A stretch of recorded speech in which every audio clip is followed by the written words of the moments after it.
So, welcome everyone to week 4. This week is all about cash flow and how cash flow should be your number one KPI.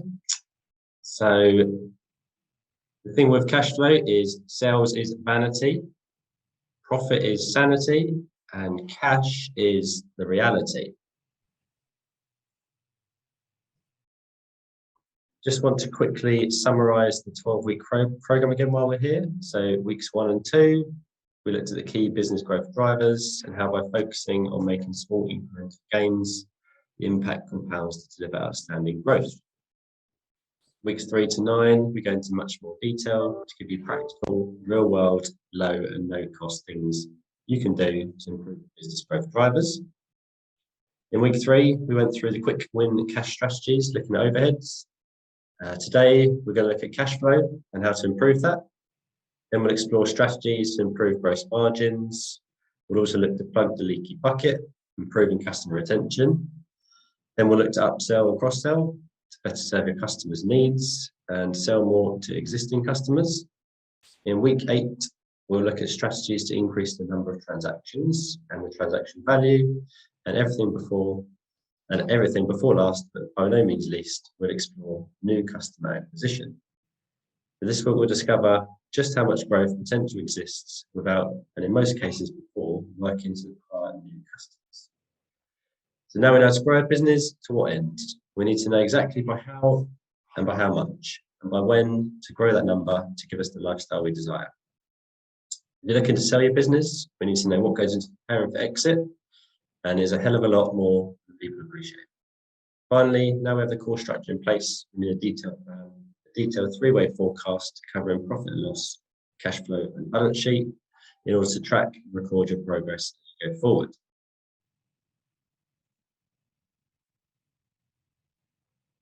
Just a quick recap.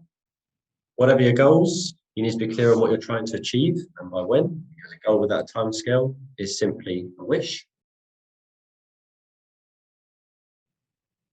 We need to be mindful that survival is not success and the odds are stacked against us. For those who do not have a very robust plan, the chances of success are all but 0. If your business is destined to be part of your estate and your funding plans for the future retirement, gambling on that 1 in 2,222 is not smart. Achieving your personal and business goals requires planning and process.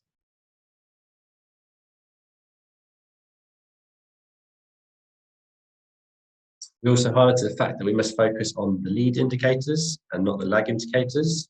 As accountants, there is a lot of information that is based on the lag information, based on the past. We're trying to work on the now and the future. So by bringing your information up to date, that's the best way to do that. So we'll look at the sales, profit, cash in the bank, effective management control. You can also control the lead indicators that drive success, and to do that you need to know what they are. You need to measure them, take action to move and improve the key drivers, setting targets and monitoring progress over time.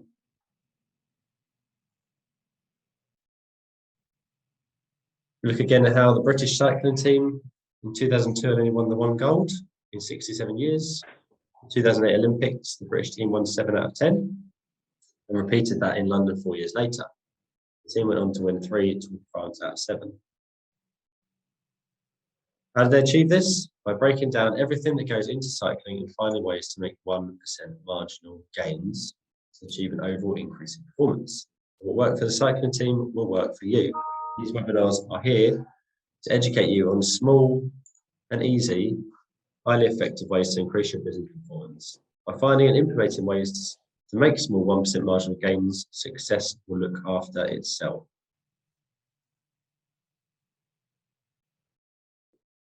So in business, whilst your business will have more, these 7 business growth drivers are by and large universal. So you've got margins, your overheads, new customer acquisition, customer retention, transaction value, purchase frequency, and the odd one out on the screen, because it's not a growth driver, the cash flow. It's critical because if you run out of cash, there is no business. Once you have your 5-year goals and you've mapped your future at a high level, it makes sense to break down your targets. So Where do I want to be in 5 years? That can then be articulated as, where do I want to be this time next year? Then the next year can be broken down into quarters and then months, or into quarters and weeks as part of a regular 90-day planning cycle.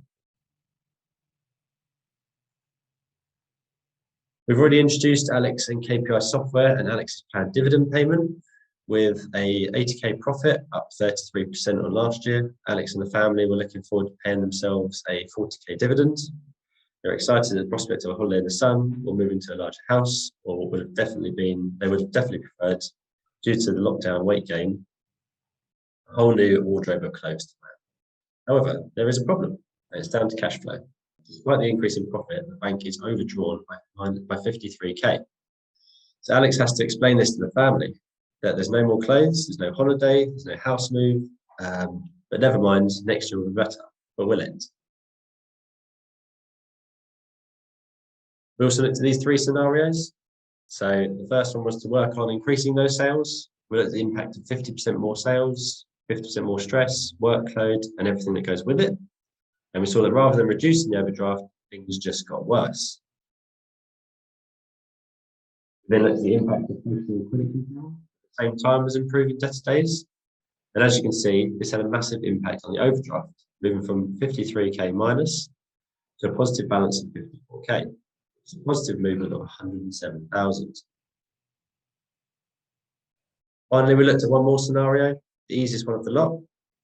We looked at what happened if Alex had simply focused on debtors by outsourcing everything to his accountant. What would happen to Alex's bank balance?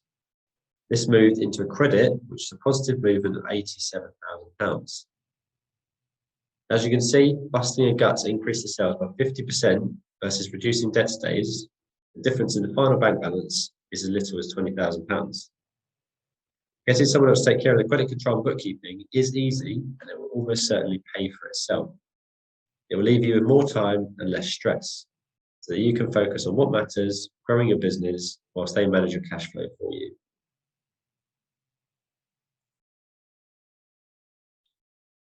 Again, whilst your business might have more, the 7 business growth drivers that apply in some way, shape, or form to every business are those here on the screen.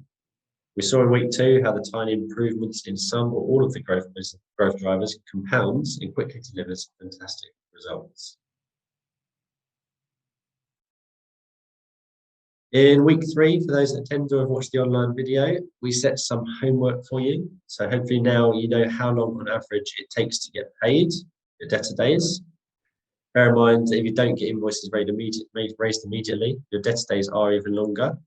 And if you don't know how to calculate your debtor days, it's basically the money you're owed over your sales times 365 days. And if you want to calculate any of that with us, we can please give me a call or email after, and we can go through. Likewise, you'll also know how long you're taking to pay your suppliers, your creditor days, and you'll know what your stock levels or inventory or work in progress figures are if you calculate. Again, we can go through all of this with you and try and work out what those figures are and do a year-on-year analysis.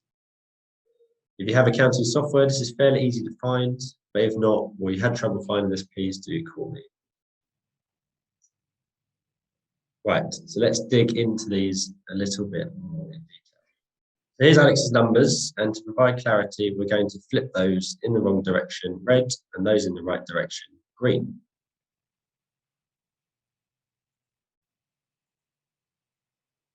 So as we can see here, debtor days has increased, which means we're being paid later. Creditor days has decreased, which means we're paying in a shorter period. Margins have gone up by 1%, which is good.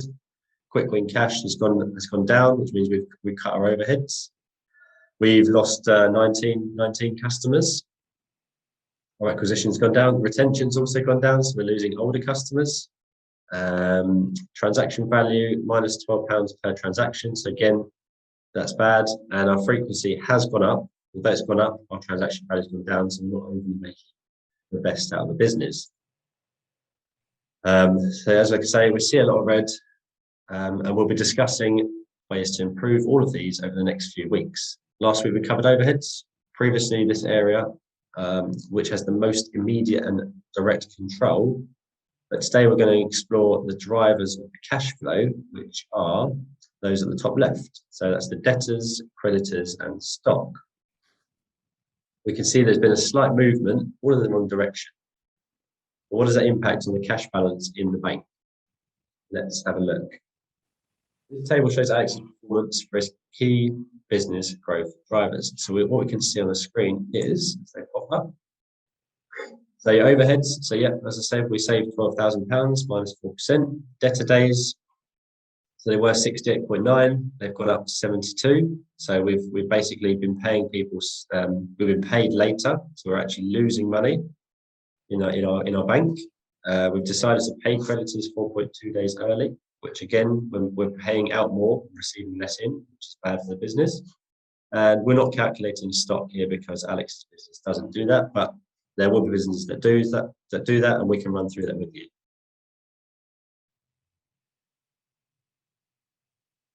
And we're just going to break that down a bit more now on the next slide. So let's start with the obvious, or maybe not so obvious question. Alex takes nearly 72 days to get paid, with debtors of £197,000, and the time taken to get paid increased by 2.9 days. How much additional cash has Alex had to lend to customers who are effectively using his company? And they're using him as a bank and are borrowing money interest-free. Debtor days minus accounts receivable is your money in someone else's bank account. Taking 2.9 days longer, Alex has to find £7,953 extra to fund the increase. How about creditor days? This is effectively you using suppliers as an interest-free source of capital, which is fine so long as your employers are happy for you to do so. I.e., you're paying on their terms, or at least within a reasonable period, and everyone is happy with that. Don't fall out with your suppliers by paying later, because obviously they will then decide to take those terms away, and you'll have to pay either immediately, and that will affect your cash flow massively. In Alex's case, there's been a decrease from 31 to 27 days. So let's see how significant that is. Credit days minus accounts payable is the money you keep in your bank account. So 4.2 days quicker means that you've got to find another 9,454 to pay suppliers sooner than last year. So just looking at the decline in drivers of cash flow, we have seen that this amounts to £17,000 of additional cash the business has had to borrow. So then think, how much would you need to sell in your own business to generate an additional £17,000 of profit just to fund the cash requirements? If you make 30% gross margin, you would need to increase sales by nearly £57,000 just to stand still. But it's not quite as simple as that. If Alex had been accounting for work in progress and stock, as he should have been, we'd be able to see if we could generate cash sitting in the business already. As it is, Alex has no visibility on this whatsoever. How many of you here know what is happening in your own business? Before we dive into detail on the practical things you could or should be doing to improve your business cash flow, let's remind ourselves of the impact of not focusing on improving debtors, creditors, and stock. So the reverse of what we've been trying to help you with this morning. The current situation is that with sales of £1 million, despite the increase in profit due to improved margins and reduced overheads, the company still does not have sufficient cash flow to pay Alex's dividend of £50,000. So Alex would do what most business owners do in Alex's shoes and focuses on increasing their sales. That's logical, right? So working all hours to increase 50% is 50% more stress, 50% more hassle, 50% more blah, blah, blah. It's also an increase in debtors, creditors, and stock and work in progress. Bearing in mind we don't know what that is to start with, we have a dangerous unknown in works here. So the results look like this. Our debtors are up, there's more cash from creditors, there's more profit, an unknown movement in stock that we cannot accurately measure, and the balance of all this is the movement in the cash balance at the end of the period. Because we've not collected all of the cash that is due to come in from all of the sales yet, the actual bank balance is worse than it was 12 months ago.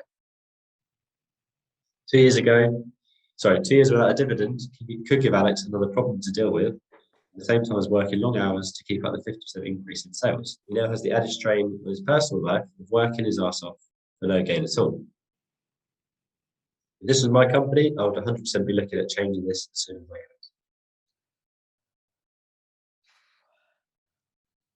So let's look at a few easy ideas to improve debtor days.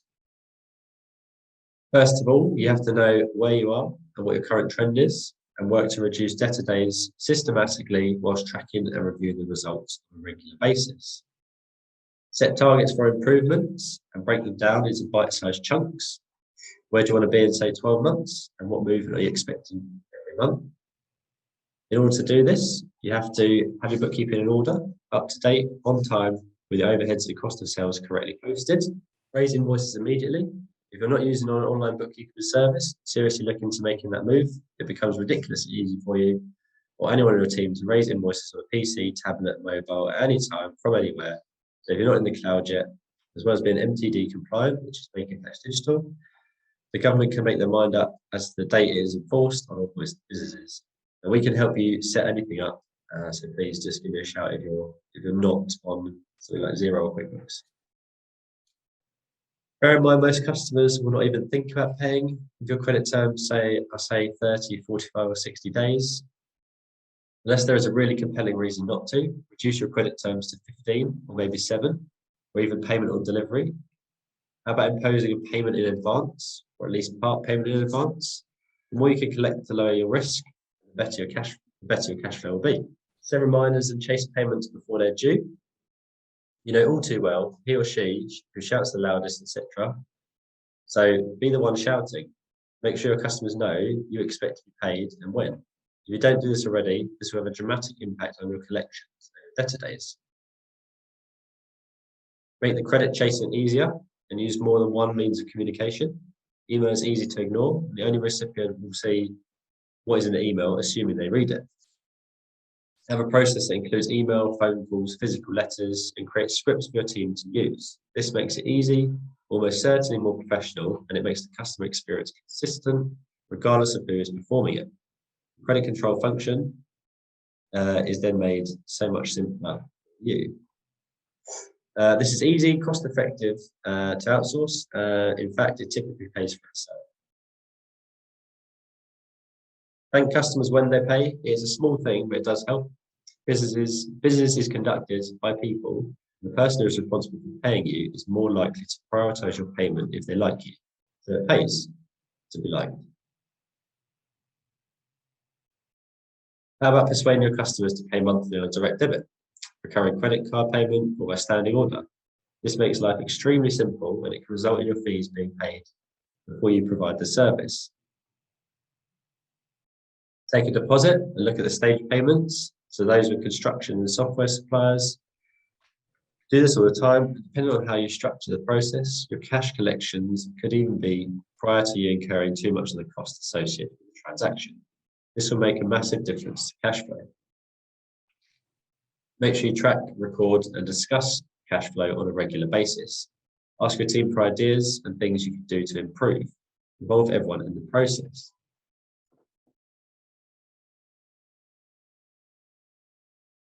Now let's look at ways of improving the creditor days.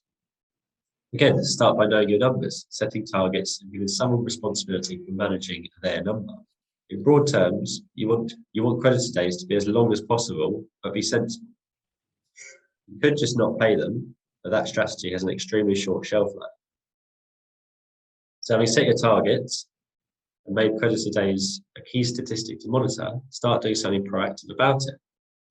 Start by contacting suppliers, try to renegotiate terms with them, ideally both price reduction, extended credit terms, or other benefits. Don't forget to look for things your supplier can do to benefit you that will not cost them a great deal, and look for a win-win arrangement. Takes time to process and pay suppliers. Reduce the time and cost by only paying suppliers at specific times in the month. For example, every other Thursday. Make it part of a controlled process where approval needs to be sought from the budget holder before making the payment. This then moves you into ethical ways to delay the payment. Perhaps the most important thing to say is track and record and review with your staff on a regular basis, and make sure you review and discuss creditor days on at least a monthly basis. The key point here is to make sure your bookkeeping is up to date so you know exactly who to chase. And I can't stress enough, even though we're looking to hold on to our cash longer, increasing debtor days don't abuse the suppliers.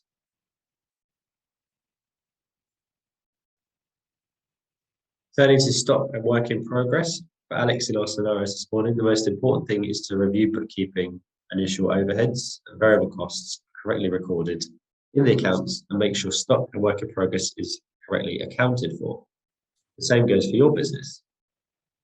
As before, ensure the data is correct and you have understood the current status and recent trends, as well as set targets for improvement. Identify your fast-moving versus slow-moving stock.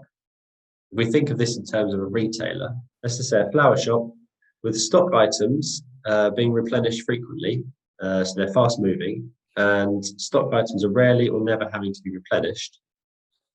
Clearly for you, or for her, sorry, it would be the flowers themselves that are fast moving versus gift items that you would sell in the store. And those more specific, like 50th wedding anniversary gift cards, are slow moving. The stock that you rarely replace or sell, do you really need to carry that stock? What would happen if you only held stock on the fast-moving items? What are the lead times on restocking? If you can get new stock in quickly, can you reduce the amount of inventory you hold? Unless there are tremendous discounts offered for purchasing in volume, from a cash perspective, you could be much better off holding less stock or inventory, which is a knock-on benefit, reducing the space required to store the backup stock. Think of just in time. By how much could you reduce your stock levels? Just in time is basically you order and purchase as an order comes in from your customer. So you're not holding anything. Do your customers really need or expect you to carry everything ex stock? If you were to tell your customers that some items are for order only, with a lead time of 2 days, knowing your supplier is guaranteeing next day delivery, the drop shippers do.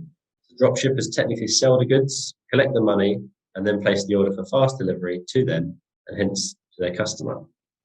In this way, they carry no inventory, receive cash payment in advance. Could your business do this? Would your customers be prepared to hold their own buffer stock, for example, print consumables, held in their own stationery cupboard rather than yours? For some customers, they may be happy to pay a small deposit to have you hold their stock for them. If you get this right, it is possible that the deposit will cover your cost of goods, so you have no net cash outlay. When you make the sale, that is when you realise your profit and the customer is 100% certain to purchase it from you. Key thing here is that you really do need to understand, track, review and discuss stock holding levels. This should be a key part of your regular, ideally monthly management review meetings.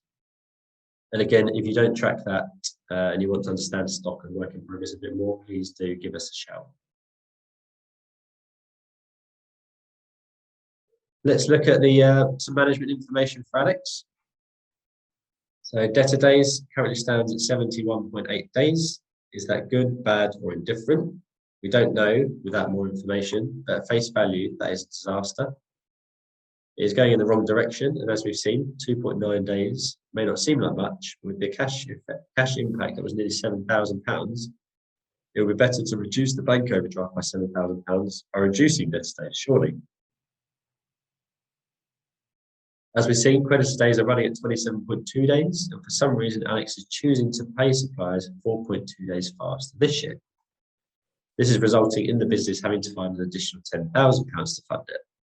So we track the performance versus the forecast, but the prerequisite to this is to actually have a plan and to know what is likely to happen to the sales and profits, to your balance sheet, and most importantly, your cash flow. You can see an example of the cash flow analysis section of a management report that, having created a forecast and providing our estimates are on track, we know what cash flow should look like so we can plan accordingly.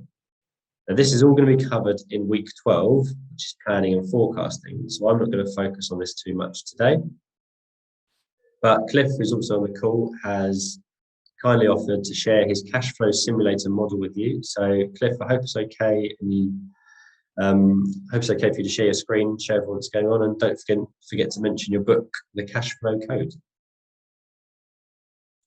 Sure, thanks, Dave. And just if you can stop sharing and enable me to share, that'd be great.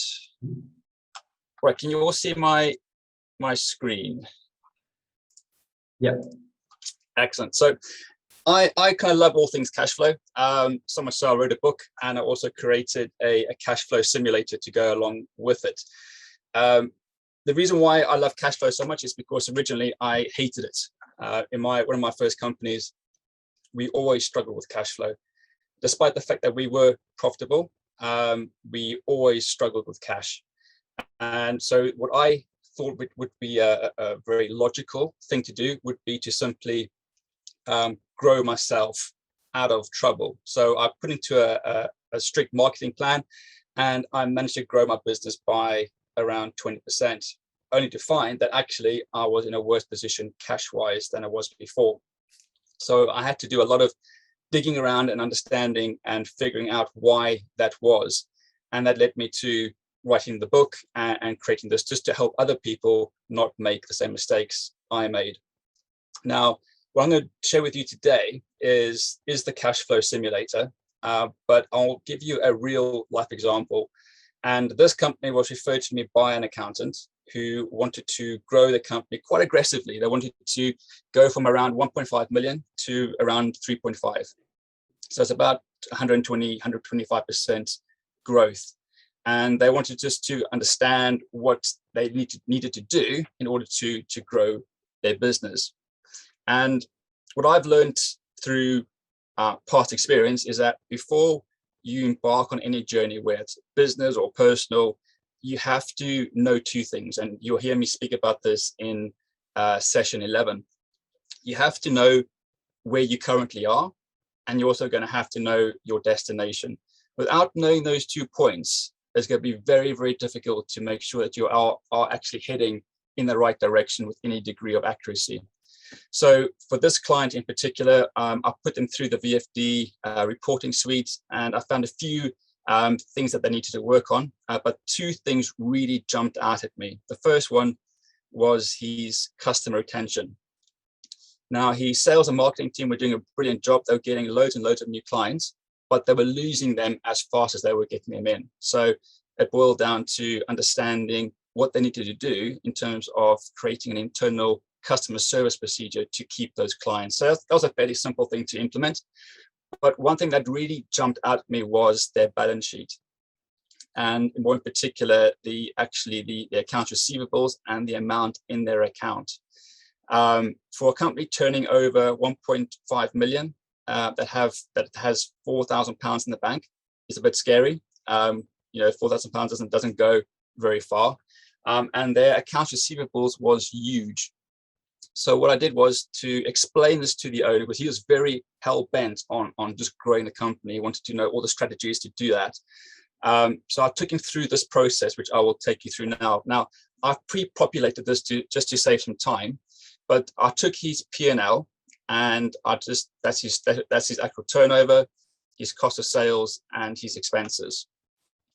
I took his balance sheet and simply inputted the accounts receivables, his accounts payables, and his stock inventory costs, and then his cash balance, which was just under 5,000. You then click update numbers, and you then load the simulator, which effectively automatically calculates your debtor days, your creditor days, and your stock days. So once that's loaded, we can then go off and run the simulator.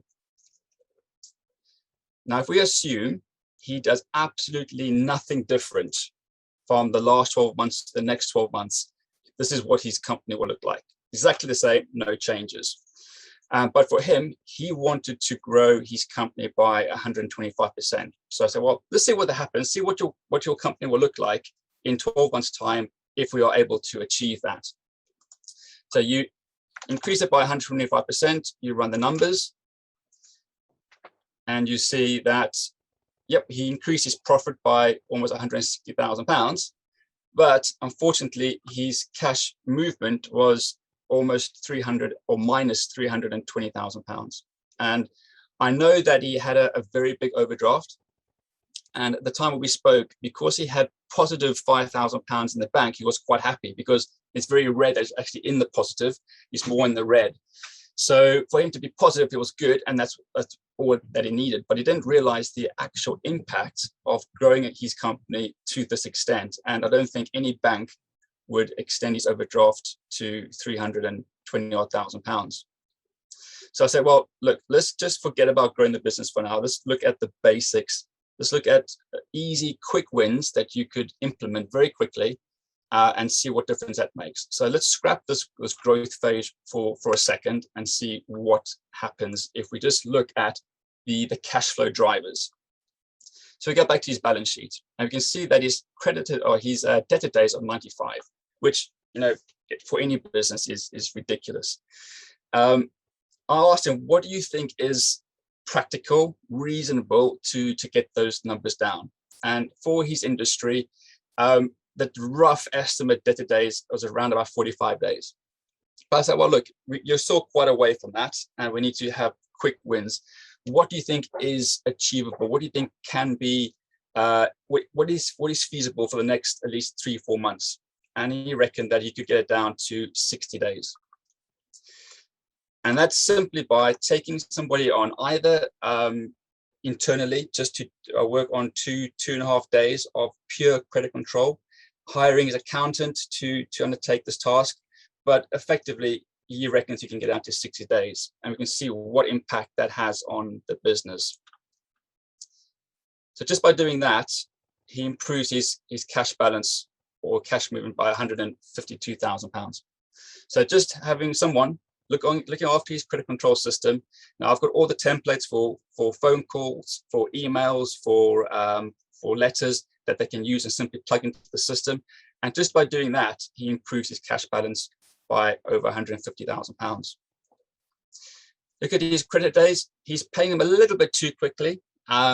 Nothing major, but if we were to go and stick down to the normal 30-day period, what effect would that happen on his cash balance? So £165,000-ish. Now, his stock days are pretty much spot on. I think between 23 or 20 and 30 days for his stock days, I think is reasonable and fair. So I think you can't do much with that. But now what he can do is, because he wants to grow his company quite aggressively, more than double his turnover, he can quite legitimately go to all his suppliers and say, look, I'm looking to grow my business. I want to double my spend with you. What economies of scales can you offer me? What discounts can you offer me? What terms can you offer?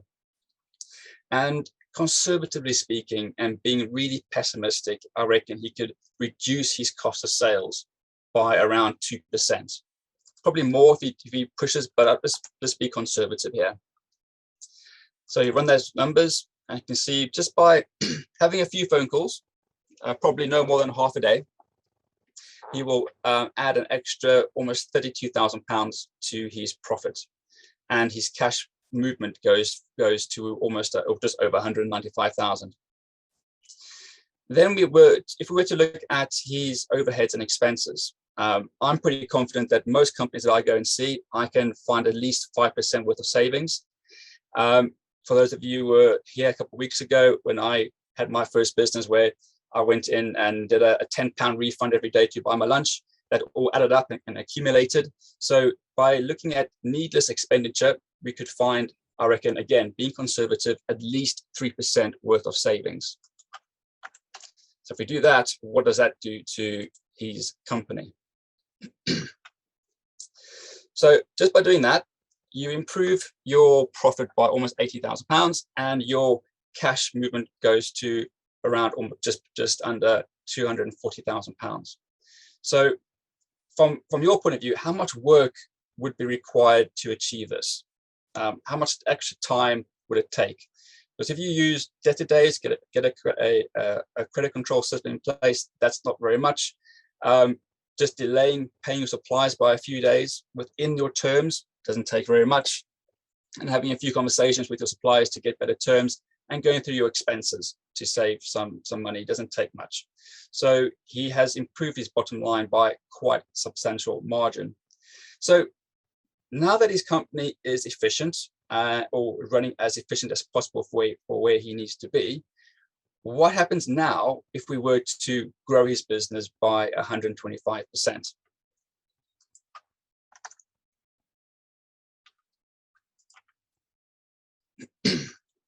And you can see here that if he were in the beginning, if he were to simply grow his business without ensuring his balance sheet and his P&L were working properly, he went from minus, I think it was 316,000 and a mere profit of 158, I think it was. But now, because he's got everything working correctly, his cash movement is plus 220,000 and his profit has more than doubled to 336,000. Growing his business by 125% requires the same amount of effort as before, but now that he's being more efficient, effectively he gets a lot more for his effort and a bigger return on investment. So this model is just really to show people that by working smarter, looking at the entire business, the entire picture, looking at quick wins before going off and pressing that big sales and marketing button, you can actually achieve a lot more. So the simulator is free to use for anyone who wants to use it. It's there available. But any questions on that by anyone? Make it sound easy. To be fair, on your debtor days, you can get your accountant to do it, or you can get somebody or an employee to do it, and just simply chase up invoices in a very friendly manner. Delaying your suppliers by a few days, as long as they are within your terms, again, is relatively easy. So it does take some time, but if you were to equate that to growing a business, it's a lot easier. Yeah. With it, Cliff, is that technically it is easy. The problem is it's getting everything correct before you get to that stage, and that's where a lot of businesses kind of screw themselves over. They take the easy option on, cutting costs themselves in how they put their information together, or just putting in bank statements and not putting in actual invoices, so they cannot track these sort of things. And I think that's where people kind of they shoot themselves in the foot, because then they want to get to the point where they want to retire and there's no information that's helpful, so they can't sell it. And that's kind of what we go through here, is we're trying to avoid that with businesses. So this workshop is here to help people understand what they need to do, then get them to do it, and then eventually get them to sell it in the future. So it takes time, but it's possible for everybody. Now, if you want, there's a brilliant 2-page report, like a business overview report, which I'm sure Charlotte and Dave will be more than happy to provide you with. It's a very detailed report, lots of information, it's a good snapshot of your business. So if you want to have that report, please do let them know, because it is a very good mini report to have. Thanks, Cliff. Thanks for running through that. I mean, like you said, that's free on his website, and I'm reading his cash flow code book at the moment. So, what's the book called? Sorry, called the Cash Flow Code. If you go to his website, what's the website, Cliff? Business Optics. It's businessoptics.co.uk. You can also get the book on Amazon. Basically, what I've done there is the book goes into a lot more detail on your cash flow drivers, and in chapter 7 it goes through the simulator step by step. But it goes into how you can really improve and enhance your cash flow by looking at all the various elements within the business, so that once that's all implemented, you can then grow your business in a very efficient and proper way. And I'll add a link to your page for that book, Cliff, because it's a good read, and also that web page is very useful as well. I'll put in the chat if you like that. Perfect. Work. Okay. So thanks, Cliff. Really enjoyed running through that with you. So hopefully, like we said, it is easy, guys. If it's not sorted for you, then obviously give us a shout. We can get you up to date. We can sort it out for you, and then we can get to the point where everything's correct, and we can start plugging those figures, and we can say, right, let's plan for the future now. So let's kind of, I think we're finishing up here. So now we've covered quick win cash and reducing overheads. We've now also Looked at cash flow, looking at debtor days, creditor days, and stock. So that one's ticked off. Over the next few weeks, we're going to cover the other business growth drivers. So the other ones are going to pop up on the screen. And just going to see if anyone got any questions. Good. Right, to sum up, so please make sure you understand what's going on in your business with regards to creditors, debtors, stock, work in progress, and don't forget to ask us if you need advice. Set targets for where you want to be in 12 months' time, and track and review your progress towards achieving your target every month. And yeah, just focus on debtor and creditor days first, and how to bring that money into the business, and it will ensure for better budgeting. So just a little bit of homework again, guys, if you're up for it. These should be on the tip of your tongue. If not, they'll be in your profit and loss account. So again, if you look at your accounts or ask us if we do them already for you, we can send you the figures.